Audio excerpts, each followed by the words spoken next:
शुरू सबने? बिल्कुल भाई।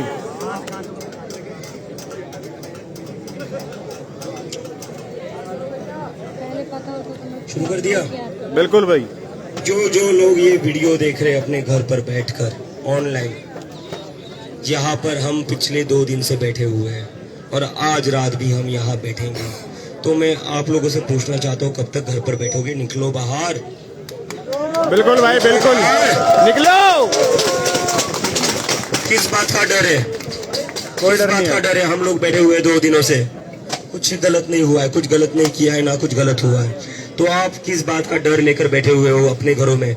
बाहर निकलिए, जंतर मंतर आइए। ये देश का भविष्य बचाने की लड़ाई है। इस लड़ाई में आप सभी को साथ में आना होगा। अगर आज हम सब लोग एक साथ नहीं आए तो भूल जाइए इस देश में हम कभी कुछ बदलाव ला सकते हैं। भूल जाइए कि इलेक्शन से कभी कुछ बदलेगा। इलेक्शन से देश कभी नहीं बदलता है। देश बदलता है, मूवमेंट से बदलता है। बिल्कुल। अगर हम इलेक्शन के भरोसे रहते तो आज भी इस देश में अंग्रेजों की सरकार होती। तो स्टूडेंट्स के लिए, जिन स्टूडेंट्स ने सुसाइड किया है, उन स्टूडेंट्स के लिए please please I request you, it's my humble request, आप सारे लोग बाहर निकलिए अपने घरों से और जंतर मंतर पर आइए। यहाँ पर अभी हजारों लोग हैं और मुझे पूरी उम्मीद है रात तक जंतर मंतर पूरा भर जाएगा। कल रात को आपने देखा यहाँ पर कैसे देशभक्ति का माहौल था। कल आपने देखा कि कैसे हम सारे लोग यहाँ पर स्टूडेंट्स के लिए न्याय मांग रहे थे और देशभक्ति के गाने गा रहे थे।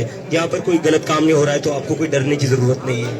तो सभी से मेरी रिक्वेस्ट है, दिल्ली में जितने भी लोग हैं सभी से मेरी रिक्वेस्ट है, आप लोग अपने घरों से बाहर निकलिए, जंतर मंतर आइए, देश का भविष्य बचाने के लिए, देश के स्टूडेंट्स को बचाने के लिए। आज अगर हम बाहर नहीं निकले तो धर्मेंद्र प्रधान जैसा जो इनकॉम्पिटेंट मिनिस्टर है वो अपनी कुर्सी पर बैठा रहेगा और इस देश का स्टूडेंट ऐसा ही मरता रहेगा। क्या आप लोग चाहते हो ऐसा ही चलता रहे? ना भाई।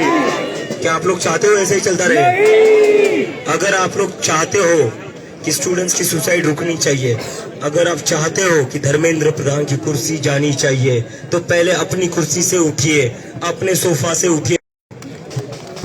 अगर आप जंतर मंतर नहीं आएंगे तो आपको कोई हक नहीं है इस सरकार को कोसने का। बिल्कुल बिल्कुल।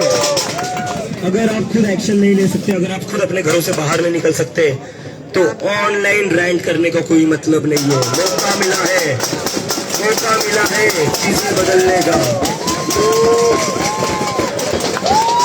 मौका मिला है सिस्टम बदलने का, मौका मिला है देश में अकाउंटेबिलिटी लाने का, मौका मिला है धर्मेंद्र प्रधान को बाहर निकालने का। ये मौका आपके पास है, इस मौके को जाने मत दीजिए। अपनी कुर्सी से उठिए, अपने सोफा से उठिए और आइए जंतर मंतर।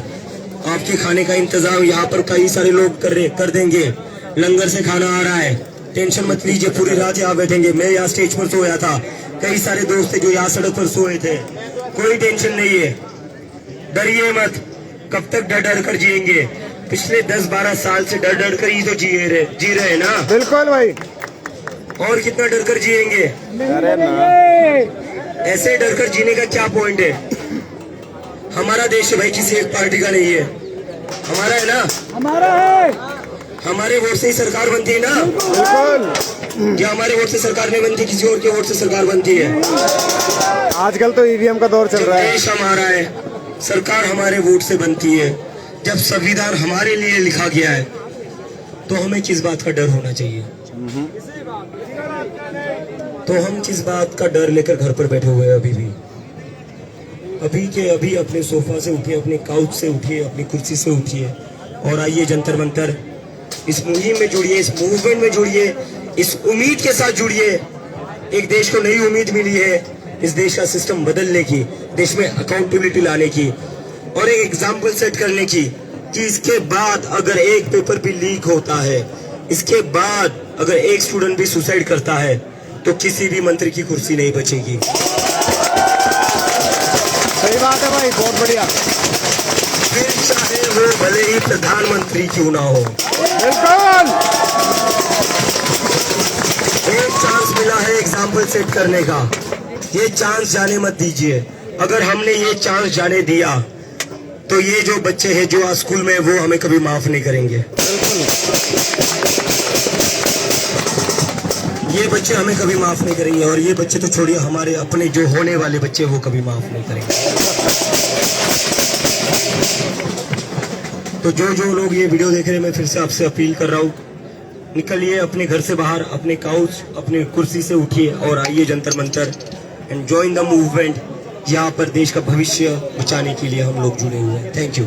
थैंक यू भाई।